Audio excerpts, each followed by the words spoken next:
Olá, galera do Jump of the Cat, tudo bem? Espero que sim. Bem, para quem não me conhece, eu sou Alexandre Ribeiro e minha ideia hoje é falar um pouco sobre os OBs.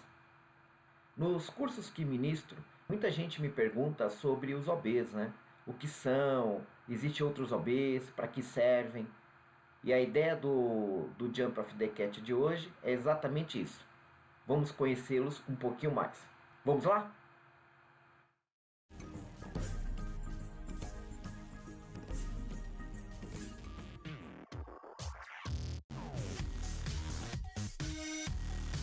Bem, então vamos começar, né, falando sobre o que são os blocos OBs. Acredito que todo mundo conhece o bloco OB1. Veja bem, eu não estou falando daquele herói famoso de uma certa guerra espacial que a gente conhece. Eu estou falando do nosso bloco OB1, que é um dos blocos mais famosos na estrutura de programação simples, não é verdade?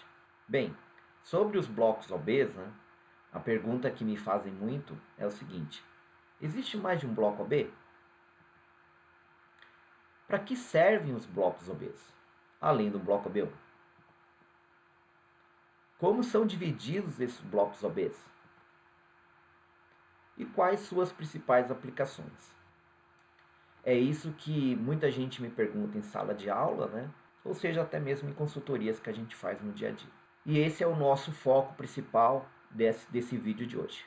Os blocos de organização, eles são divididos em grupos e cada grupo possui um range numérico. A gente tem o nosso bloco mais famoso, o bloco OB1, né?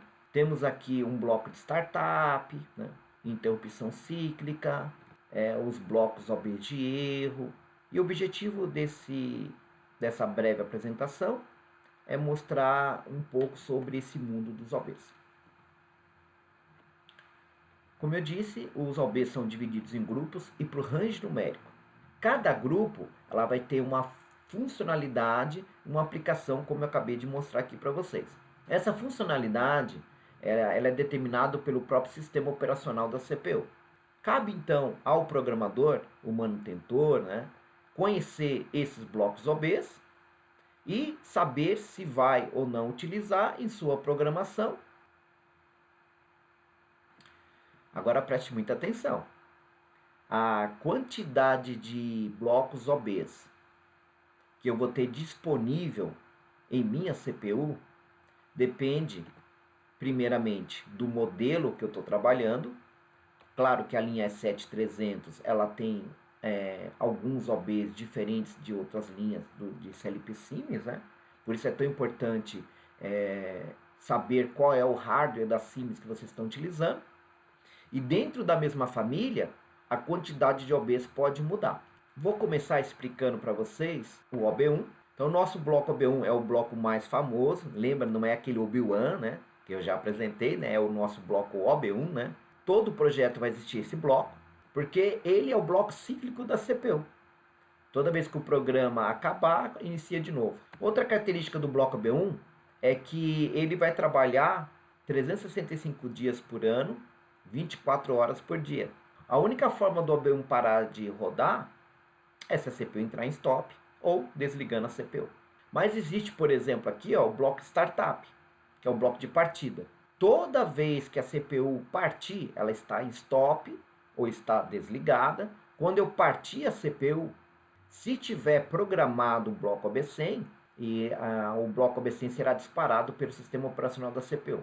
E ele vai rodar apenas um ciclo. Ele vai rodar apenas um scan. É importante também destacar aqui que os blocos OBs não são criados automaticamente pela ferramenta de engenharia, no caso o Tia Portal, que eu vou demonstrar para vocês. O único OB que o Tia Portal cria de maneira automática é o bloco OB1.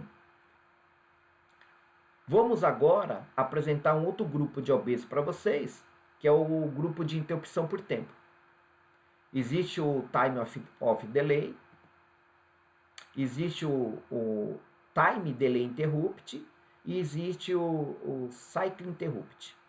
Pessoal, por que é interrupção? Lembra, o OB1 ele roda a todo ciclo incondicionalmente, né? O único jeito do bloco OB1 parar é a CPU entrar em stop.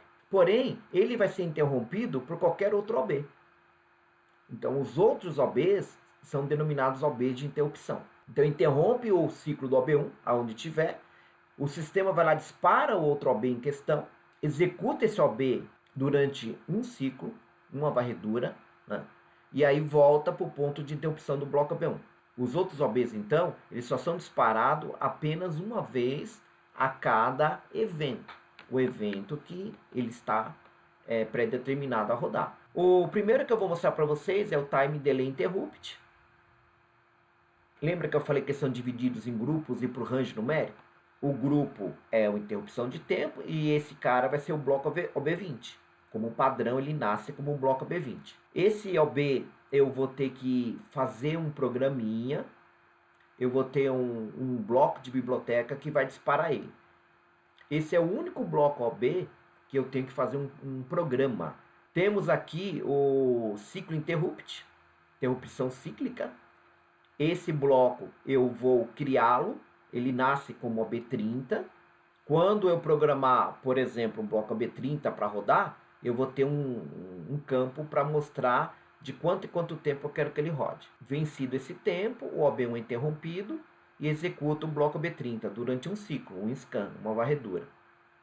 Terminou, volta para o ponto da interrupção do bloco OB1 e continua executando o bloco OB1. Já o Time of Delay, ele nasce, né, como um bloco OB10 e ele vai ter um campo para eu poder falar qual é a data que eu quero que ele rode, qual é o horário e qual é a frequência de execução. E aí, de novo, ele só vai rodar uma vez durante um scan, uma varredura, naquela data e horário e frequência pré-estipulada. Deixa eu demonstrar para vocês esse grupo de OBs aqui. Eu estou aqui com o projeto já aberto, vou entrar aqui em PLC1, na minha pasta de programas, né? Vou adicionar um novo bloco OB, por exemplo, deixa eu mostrar esse aqui, ó, Ciclo Interrupt, o OB30. Aqui é o campo que eu falei para vocês, ó. Esse bloco OB30, ele vai rodar a cada 100 mil microsegundos, ou a cada 100 milissegundos. Eu posso vir aqui e mudar esse intervalo. Eu posso colocar até 60 segundos é o intervalo máximo que eu posso programar. E o intervalo mínimo seria 250 microsegundos. Vamos supor que eu quero que eu rode esse bloco a cada 300 milissegundos. Quando der 300 milissegundos, o OB1 é interrompido e vai disparar o bloco OB30. E ele vai rodar durante um ciclo. Terminou, volta para o bloco OB1 e ele só vai rodar de novo após 300 milissegundos. Um exemplo de aplicação desse bloco. Rotinas de controle PID. É um exemplo muito típico. Como a velocidade de processamento do CLP é muito rápido, eu preciso de um tempo para o PID adequar as leituras e condições de campo. Se eu deixar o PID rodar ciclicamente, ele acaba não conseguindo receber as informações do campo, como deveria, e eu não consigo acertar o controle do meu PID. Eu preciso então dar um tempo para o campo responder para o PID. Então eu vou chamar esse bloco de controle PID não pelo bloco OB1, e sim para um bloco de interrupção cíclica. E aí eu coloco o intervalo que eu julgo necessário para dar esse tempo para o campo responder para o controle PID. Um exemplo muito típico. O outro que eu comentei com vocês está aqui, ó, que é o Time of Day. Ele nasce como um bloco OB10. Se eu criá-lo, vou dar OK. Vou na propriedade do bloco OB10. Botão da direita, Properties. E aqui, ó, Time of Day Interrupt. Eu vou escolher, ó, a data inicial que eu quero que o bloco OB10 seja executado. O horário inicial que eu quero que ele comece. E aqui, ó, é a execução. A frequência de execução que eu quero. Venho aqui na seleção e escolho. As opções é uma única vez, todo minuto, toda hora, todo dia, toda semana, todo mês, todo ano ou no fim do mês. Se eu, por exemplo, escolher a todo minuto, a partir dessa data e desse horário, claro que a data já passou, ele vai rodar a todo minuto. Ou, por exemplo, eu posso escolher aqui, ó, todo dia. Hoje, ao meio-dia, o OB1 vai ser interrompido e vai disparar o bloco OB10. Portanto, esses são os OBs de interrupção por tempo. Agora vamos falar do grupo de interrupção por erro de hardware.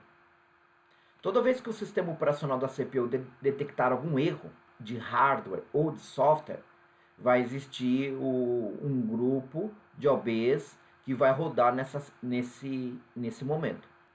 Esses OBs, eles rodam em duas situações. Eles vão rodar na entrada do erro e eles vão rodar na saída do erro.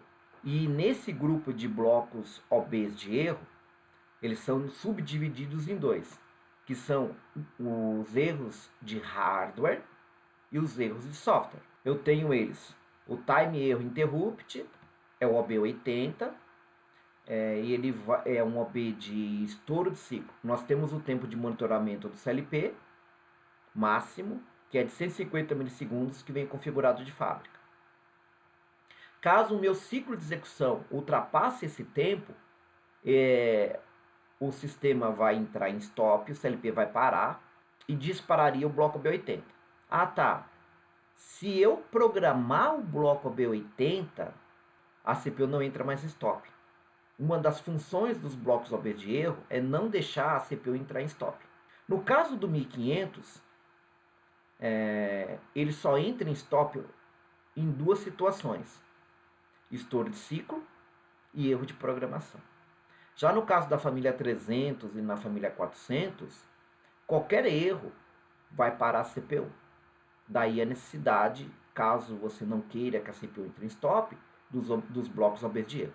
A segunda opção, ou a segunda necessidade, é através dele fazer diagnósticos e externar esse diagnóstico para um HM, para um supervisório, por exemplo. Então essas seriam as aplicações dos OBs de erro. O OB80, dentro desse contexto, ele tem uma particularidade: eu não posso ter um estouro 2 vezes maior que o tempo de monitoramento.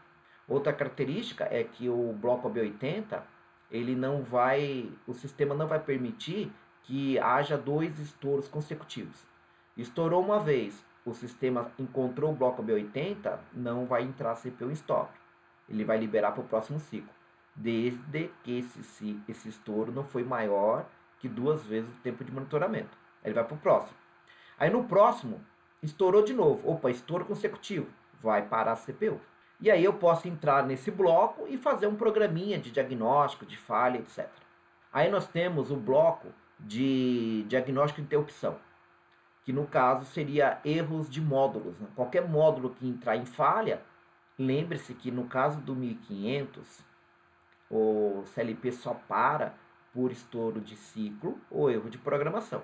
Ah, mas ele permite eu criar 82. Sim, ele permite criar 82, mas mais no sentido de diagnóstico, né? Porque parar não vai. E na linha 300 e 400 vai parar a CPU caso eu não tenha um bloco OB82. Entenderam a diferença? Qualquer módulo que entrar em falha, ele vai buscar o bloco OB82. Aí eu tenho a parte de inserção e remoção de cartão.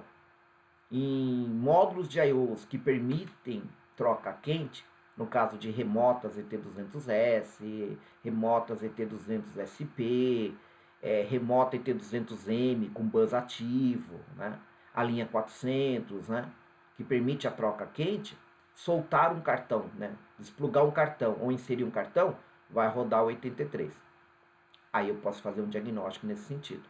E no caso do hack ou station failure, ele vai detectar um problema no hack, no caso da linha 400, né? Ou um slave na rede Profibus, ou um I/O device na rede Profinet.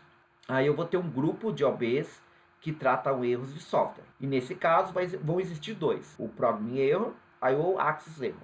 O 1500, portanto, se houver um erro de programação, a CPU vai entrar em stop. Só não entraria em stop se existisse o bloco OB121, que é o erro de programação. O que seria um erro de programação? Chamar um DB que não existe, chamar um FC que não existe, acessar uma área de memória que não existe, acessar um DB que não existe, alguns tipos de erros de conversão. Como o Tia Portal tem um compilador, muitos desses erros eles são detectados pelo próprio compilador. Portanto, é mais difícil a gente fazer um erro de programação usando o Tia Portal. Então, na linha 300, 400, quando a gente usa o Step 7, é muito mais fácil a gente cometer erros. Esse é o bloco para erro de programação, o OB121. E aqui a gente tem o erro de acesso de I/O periférico, que é o OB122.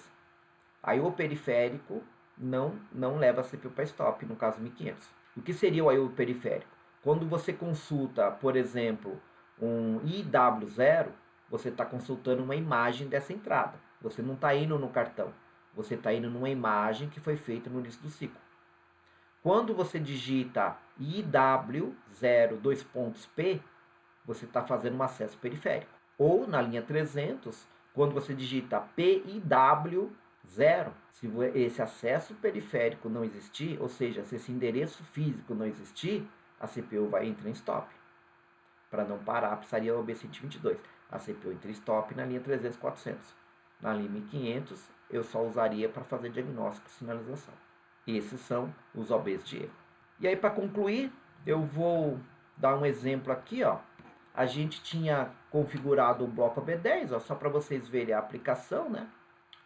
Vou lá na propriedade dele, né? Configurar ele aqui, ó, para ele rodar a todo minuto, da data 2012. Então, se eu quero que já rode, eu não preciso mudar essa data. Essa data eu só vou mexer nela se é uma coisa que eu quero que aconteça no futuro. Amanhã, semana que vem, daqui 2 dias. Mas se é uma coisa que eu já quero que faça, preciso mexer na data, já passou a data. Agora o horário eu quero checar. Vamos supor que a partir de 2012, às 8 horas, eu quero que ele rode. E aí, só para vocês entenderem, ó, eu colocaria contato fechado de uma saída. Vamos supor que eu esteja usando aqui, ó, o Q0.0, Q0.0. O que eu fiz aqui? Eu sei que esse bloco OB10 agora, ele vai ser disparado pelo sistema operacional todo minuto a partir das 8 da manhã. Aí quando der exatamente 1 minuto pelo relógio da CPU, o OB1 vai ser interrompido e ele vai entrar aqui. O Q00 está desligado. Está desligado, então ele vai ligar. Ele vai ligar e vai sair do bloco. Ele sai do bloco com o Q00 ligado. E não roda mais.